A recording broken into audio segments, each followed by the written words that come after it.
was extremely embarrassed. I was extremely embarrassed that my colleagues in this house were present at KICC, clapping and ululating when the head of state was saying counties are going to receive 450 billion Kenya shillings, and yet we could not see the money. In fact, my senior, the senator from Narok, the Honorable Edamo Lekina, almost, he almost skinned me alive. But here we are now. I want to make it clear, Honorable Speaker, that my entire tribulations and trials in the ODM party are because of my continued insistence on implementation of the promises that were made by none other than the head of state to the family of devolution, to the ODM party, and most significantly, to the late RAILA Amolo Odinga. Honorable Speaker, what is most embarrassing is that Baba is being betrayed by his own people. By his own people. On this one, I'm not even going to blame William Ruto. For the first time, I am going to excuse the president on this one. We thought as members of ODM that after we have the head of treasury coming from ODM, and he's a former chairman of ODM, shame on you, Honorable Mbadi. You have shamed Baba, because wherever he is right now, he's wondering, how is it possible that my main man is the head of treasury, and they're the ones taking us around in circles here? It is even further annoying that the head of budget, the chair of budget in the National Assembly, Samuel Atandi, member of parliament from Alego, elected on ODM, is the one betraying Baba's dream to see 450 billion Kenya shillings going to devolved units.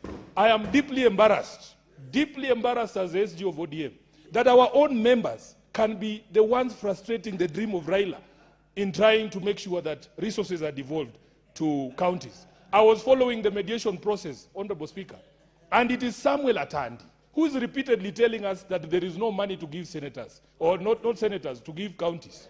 It is extremely embarrassing. Madam Speaker, yesterday we had a debate here on another bill, the Feeds and Food Safety Bill, and we were lamenting here that the National Assembly always trashes the reasoning of the Senate on every single matter.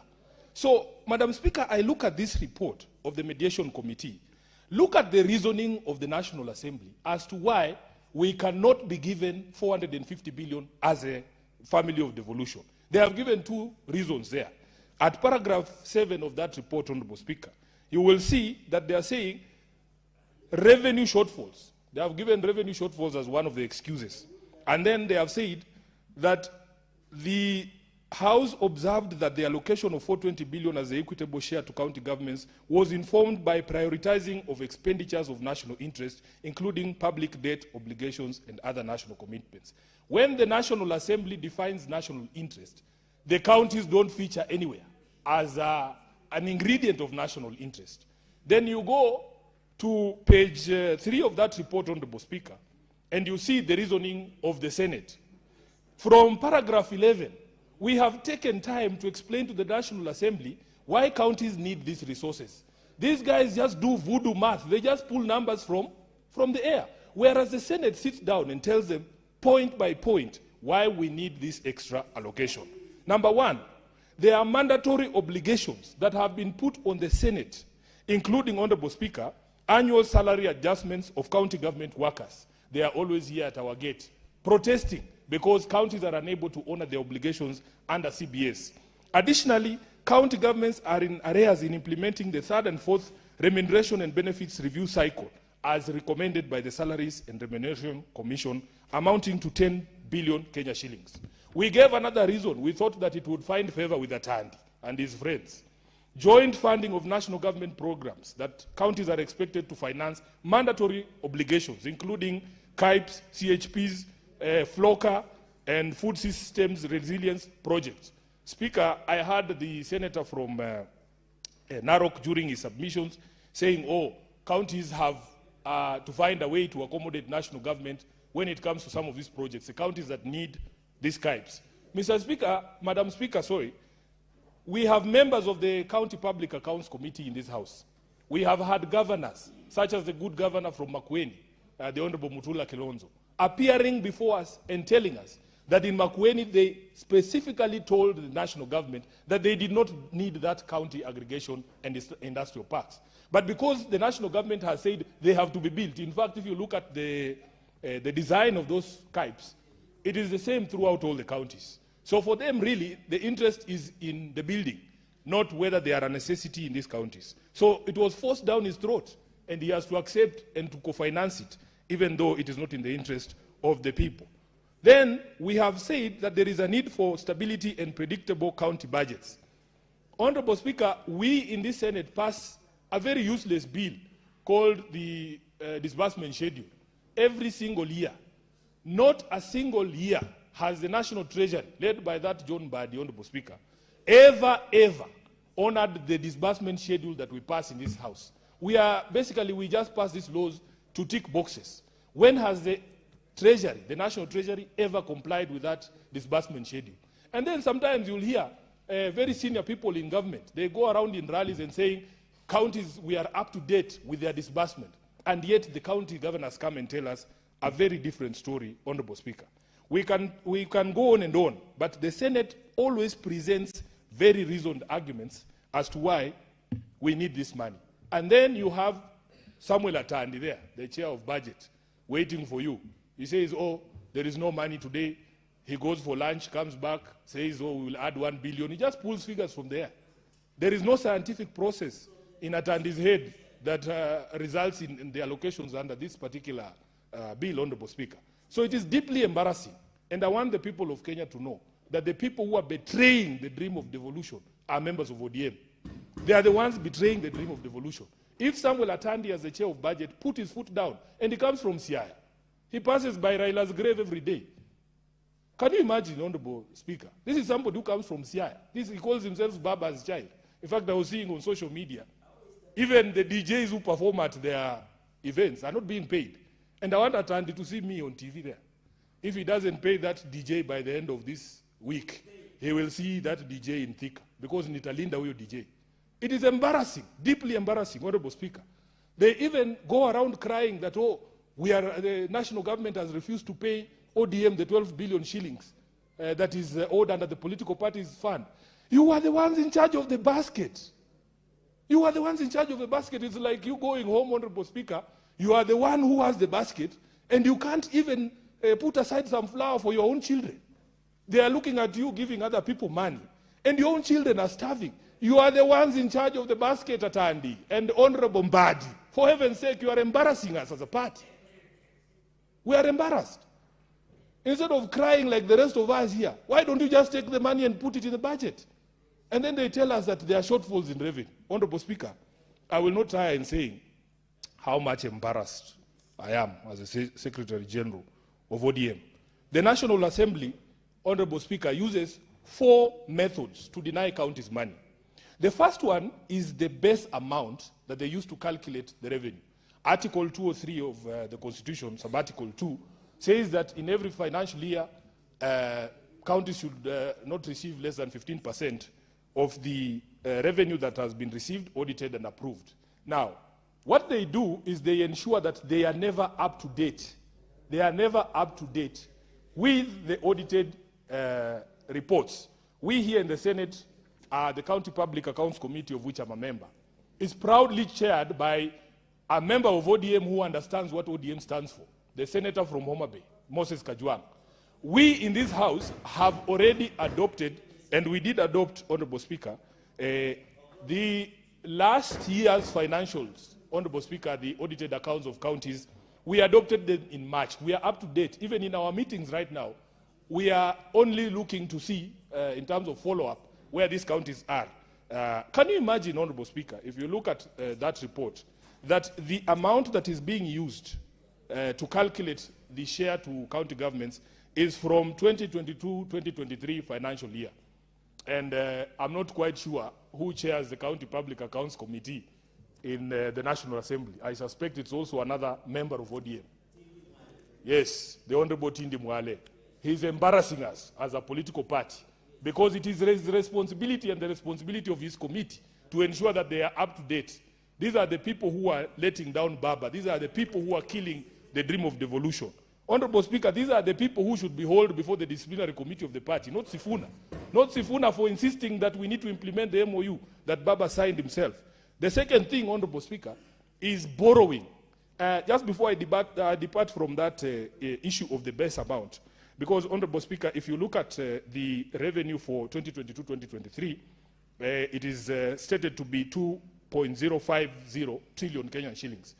If they were using current audited accounts, in the last financial year, Honorable Speaker, we were at 2.571 trillion. That is not an insignificant amount. That's over 571 billion Kenyan shillings. It's not an insignificant amount. And if you applied 15% on that amount, you would see the revenue of counties going up. The second thing is the question of borrowing, Honorable Speaker. As we know, even yesterday, when we were debating this bill on food safety, one of the reasons that was advanced by the National Assembly on why county governments and their departments cannot be considered authorized entities, they said that they are not recognized internationally.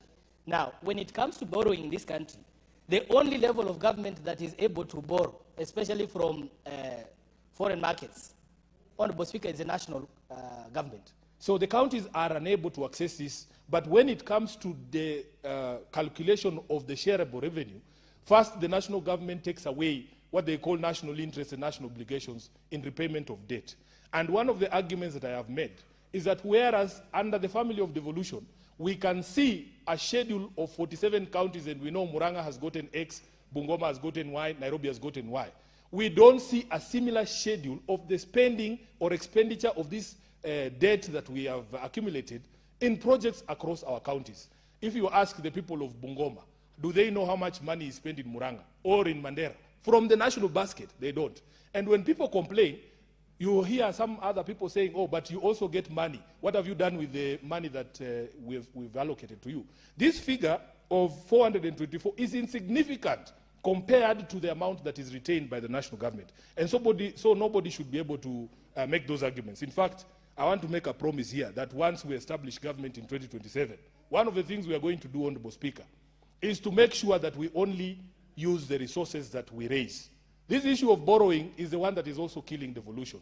And when you ask National Treasury, our friend John Badi will go to, what is it called, Jivanji here, and sell lies to Kenyans, open lies about the state of debt in this country.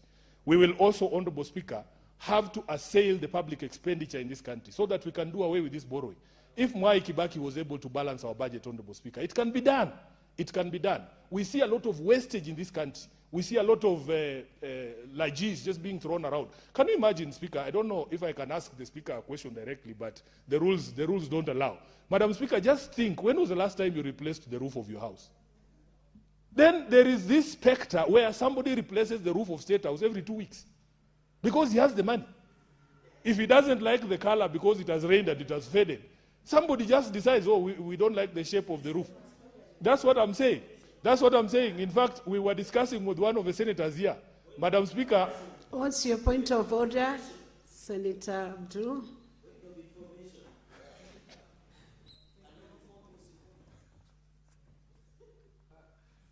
Abdul, what's your point of order? Thank you, Speaker.